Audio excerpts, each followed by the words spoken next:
Assalamualaikum warahmatullahi wabarakatuh. Apa kabar? Mudah-mudahan dalam keadaan baik ya. Terima kasih sudah mau bergabung dalam pertemuan yang keempat ya, Sejarah Indonesia. Pada pertemuan kali ini kita akan membahas tentang masa kolonialisme Inggris di Indonesia. Nah, jika sebelumnya di pertemuan yang lalu kita sudah membahas tentang masa kolonialisme Prancis atau Republik Batav di Indonesia, maka yang akan kita bahas sekarang ini adalah periode setelahnya, yaitu di masa kolonialisme Inggris dalam hal ini pada masa Letnan Gubernur Jenderal Thomas Stamford Raffles. Nah, Thomas Stamford Raffles ini adalah seorang letnan gubernur ya Hindia Belanda yang terbesar. Ia dikatakan juga pendiri dari negara Singapura. Ia adalah salah seorang tokoh Inggris yang paling dikenal sebagai tokoh yang menciptakan kerajaan terbesar di dunia. Dia ini lahir di Jamaika 6 Juli tahun 1781 dan meninggal di London, Inggris pada 5 Juli 1826 pada usia 44 tahun. Nah, ini adalah gambar dari Raffles. Nah, 18 September 1811 adalah tanggal dimulainya kekuasaan Inggris di Hindia atau di Indonesia. Lord Minto sebagai wakil dari pemerintahan Inggris di India ini menunjuk Raffles sebagai letnan gubernur di Hindia Belanda. Nah,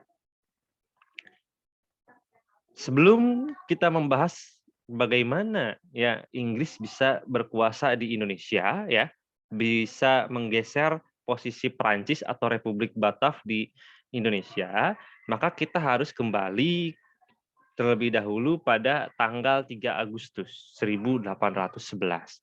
Nah, pada tanggal 3 Agustus 1811, Angkatan Laut Inggris ini mendarat di Teluk Batavia di bawah pimpinan dari Gilbert Elliot, Lord Minto, dan Thomas Stamford Raffles. Dan kemudian 5 hari berselang, yaitu tanggal 8 Agustus 1811, mereka ini berhasil menguasai Batavia.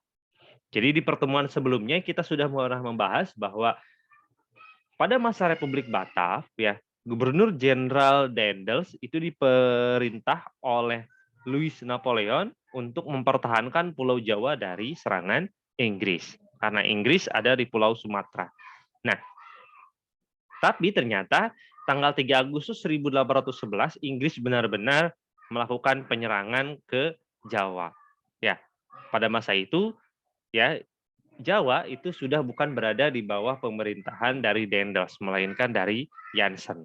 Nah, selama 5 hari ya, selama 5 hari itu Jawa dalam hal ini Batavia itu ternyata berhasil diduduki oleh Inggris. Nah, Jenderal Jamel yang ditugaskan untuk mempertahankan Batavia oleh Jansen ini terpaksa mundur hingga garis pertahanan di Mester Cornwallis. Atau dalam hal ini di Depok sampai ke Depok. Dari Jakarta dia mundur bertahan sampai ke Depok. Kemudian pimpinan pertahanan diambil oleh Jansen. Ia dihimbau agar Pulau Jawa diserahkan kepada Inggris, ya, tapi ini ditolak oleh Jansen. Nah, segera terjadi pertempuran hebat di Mester Cornwallis selama kurang lebih 16 hari dan dimenangkan oleh Inggris. Nah, akhirnya pada tanggal 18 September 1811, Jansen terpaksa menyerahkan Jawa kepada Inggris. Ia menandatangani perjanjian tuntang yang isinya sebagai berikut. Yang pertama, ini Pulau Jawa, Palembang, dan Makassar diserahkan kepada Inggris. Yang kedua, semua anggota tentara Belanda ini ditahan. Yang ketiga, pemerintah Inggris tidak akan mengakui utang-utang yang dibuat oleh pemerintah Prancis selama masa pemerintahan Daendels. Dan yang keempat, pegawai-pegawai pemerintah yang masih ingin bekerja di bawah pemerintah Inggris boleh tetap memegang jabatannya. Nah, ini adalah isi dari kapitulasi tuntang. Ya, yang menandai dimulainya era kolonialisme Inggris di Indonesia, khususnya di Pulau Jawa. Masa kolonialisme Inggris atau Raffles dari tahun 1811 sampai 1816. Masa kekuasaan Raffles ini sangat singkat, yaitu kurang lebih hanya 5 tahun saja dari 1811 sampai 1816.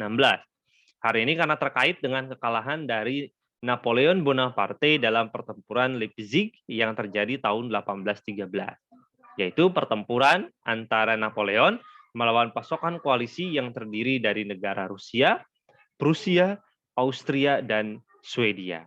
Jadi kekalahan Napoleon ini akhirnya mempercepat pemerintahan Raffles di Indonesia. Karena seperti yang kita ketahui di pertemuan yang lalu, bahwa raja dari kerajaan Belanda itu melarikan diri ya dari Napoleon dan mendapatkan perlindungan dari kerajaan Inggris.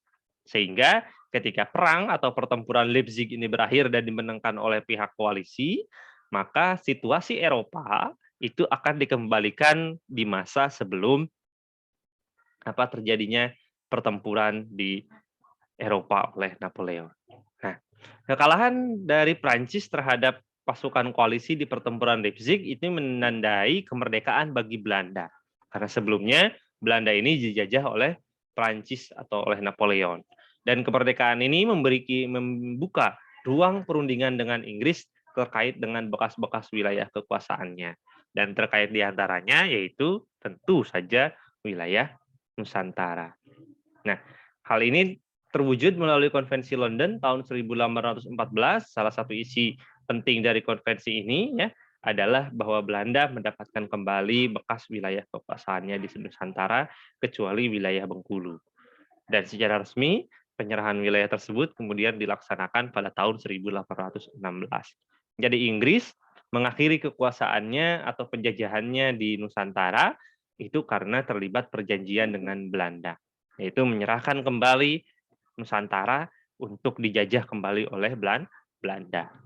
Ya, jadi paham ya kenapa sangat singkat, kenapa Raffles itu sangat singkat masa pendudukannya, bukan karena perang atau apapun, tapi karena adanya perjanjian antara kerajaan Inggris dengan kerajaan Belanda. Nah, lalu kebijakan-kebijakan pada masa Raffles. Pada masa Raffles ini kebijakan-kebijakan apa saja yang dia ambil? Ya, yang pertama ini di bidang ekonomi. Di bidang ekonomi ini Raffles ini memberikan kebebasan kepada rakyat atau petani untuk menentukan tanaman yang akan ditanam. Jadi para petani yang memiliki lahan pada masa Raffles ini silahkan mau menanam apapun, tidak dipaksa. Kecuali ada kecualinya masyarakat di daerah Jawa Barat. Sama seperti di pertemuan yang lalu ya, ketika Daendels dan Jansen mewajibkan masyarakat di Jawa Barat untuk menanam kopi, maka pada masa Raffles pun kewajiban untuk menanam kopi bagi rakyat di Jawa Barat atau di daerah Priangan itu tidak dihapus. Jadi walaupun bidang ekonomi ini Raffles memiliki kebijakan silahkan ya petani itu bebas mau menanam apa saja, tapi ini hanya berlaku bagi rakyat di luar Jawa Barat atau di luar Priangan. Khusus bagi masyarakat di Jawa Barat tetap dipaksa untuk menanam kopi. Karena apa? Karena keuntungan yang dihasilkan dari menanam kopi di Jawa Barat atau di Priangan itu masih sangat besar. Tetap saja ya, Raffles itu ya namanya mental penjajah ya, tetap mental penjajah. Yang kedua, menetapkan tanah sebagai milik pemerintah dan petani hanya sebagai penggarap saja. Jadi, tanah-tanah milik petani ya, ini dianggap oleh Raffles itu adalah tanah milik pemerintah. Sehingga petani itu statusnya itu hanya sebagai penyewa lahan saja. Sehingga yang namanya penyewa pasti harus membayar sewa bulanan atau tahunan. Bagaimana cara petani itu untuk membayar sewa? Raffles ya mewajibkan mereka membayar dengan cara menanami tanaman-tanaman tersebut dengan hasil-hasil tanaman yang produktif sehingga bisa laku di pasaran dan kemudian rakyat bisa membayar tanah tersebut ke pemerintah atau sewa tanah tersebut ke pemerintah. Nah, konsep-konsep sewa tanah ini diadopsi Raffles dari Inggris sana, dari kerajaan Inggris sana berlaku kan bahwa yang namanya masyarakat Inggris itu hidup di tanah-tanah milik para lord atau tuan-tuan tanah dan mereka itu statusnya hanya sebagai penyewa. Sehingga mereka itu harus bekerja menghasilkan hal-hal yang produktif untuk membayar sewa kepada si pemilik tanah yang mereka tinggali dan yang mereka garap itu. Nah, ini kebijakan Raffles seperti itu. Ini tentu sangat menyiksa ya, di mana tanah milik rakyat tiba-tiba direbut, dialihkan statusnya menjadi tanah milik pemerintah, dan kemudian rakyat dipaksa untuk menanam, untuk kemudian hasil-hasil tanaman itu digunakan untuk membayar sewa. Sama saja Raffles itu, ya, penjajah. Yang ketiga, menghapus pajak bumi atau kontingenten stelsel dari sistem penyerahan wajib atau verplanti yang sudah ditetapkan pada zaman VOC.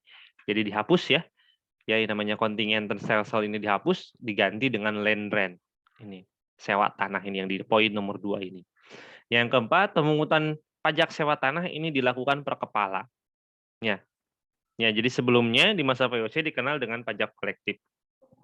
Dilakukan per kepala keluarga berapa pajaknya. Yang kedua di bidang sosial, menghapuskan Preanger stelsel, kerja paksa, kerja rodi, dan memberikan kebebasan penuh dalam penanaman dan perdagangan. Ini yang benar itu hanya kerja paksa dan kerja rodi saja ya, Preanger stelsel masih tetap diberlakukan. Yang kedua, penyediaan pin bank atau hukuman yang sangat kejam dengan melawan harimau. Jadi kalau kalian googling ya, silakan kalian cari di Jawa itu ada tradisi ya hukuman yang isinya itu mempertarungkan manusia dengan harimau. Jadi dari zaman-zaman kerajaan-kerajaan dari zaman Hindu, periode Islam dan sampai ke zaman kolonialisme itu tradisi pinbang atau hukuman yang sangat kejam melawan harimau ini tetap dilakukan. Nah, kemudian pada zaman Raffles inilah tradisi ini dihilangkan. Biasanya pinbang itu dilakukan di alun-alun ya, di alun-alun itu masih tahanan ini dipaksa untuk bertarung dengan harimau. Nah, kemudian bidang pemerintahan, di bidang pemerintahan ini bupati diangkat sebagai pegawai pemerintah statusnya, dan jabatan yang diwariskan secara turun-temurun ini dihapuskan. Jadi pada bahasa Raffles ini biasanya kan sebelumnya itu jabatan bupati itu turun-menurun dari ayah ke anak, terus anaknya ke anaknya lagi dan seterusnya. Tapi pada zaman Raffles ini coba direformasi, dirubah bahwa bupati itu diangkat sebagai pegawai pemerintah dan jabatannya itu tidak diwariskan secara turun-temurun. Nah, kemudian Raffles pun membagi Pulau Jawa menjadi 16 keresidenan, membentuk sistem pemerintahan dan sistem peradilan yang mengacu pada sistem yang dilaksanakan di Inggris sana. Kemudian di bidang ilmu pengetahuan, karena Raffles ini dikenal sebagai salah seorang ilmuwan, ya ahli biologi yang cinta terhadap lingkungan dan yang cinta terhadap tumbuhan-tumbuhan di daerah tropis, karena Raffles ini lahir di daerah Jamaika sana, Jamaika di sana di daerah Amerika Tengah yang beriklim tropis juga, maka tidak aneh jika Raffles ini tumbuh menjadi salah satu pecinta lingkungan ya. Di bidang ilmu pengetahuan, Raffles ini mewariskan beberapa warisan yang sangat bernilai, di antaranya yang pertama ini menemukan bunga bangkai di daerah Bengkulu. Ketika menjadi pemimpin daerah Bengkulu sana, berjalan-jalan di pedalaman hutan Bengkulu, dia menemukan sebuah bunga yang sangat menarik, ya bunga yang sangat besar tapi berbau busuk yang dikenal sebagai bunga bangke, tapi oleh Raffles ini diteliti dan namanya itu menjadi Rafflesia arnoldi. Nah, yang kedua, Raffles ini merintis kebun raya Bogor. Ya, jika kalian suka main ke kota Bogor dan pernah main ke kebun raya, ya kebun raya Bogor itu salah satu warisan dari Raffles. Ya, dan bahkan jika kalian main ke dalam kebun raya Bogor ini, kalian akan menemukan salah satu makam dari istri Raffles itu sendiri. Ya, dimakamkan di kebun raya Bogor. Yang ketiga, warisan dari Raffles ini adalah menulis buku yang berjudul History of Java di London pada tahun 1817 yang dibagi menjadi 2 jilid. Di selama masa pemerintahannya, jadi Raffles itu menuliskan ya sejarah-sejarah Jawa menurut perspektif dia.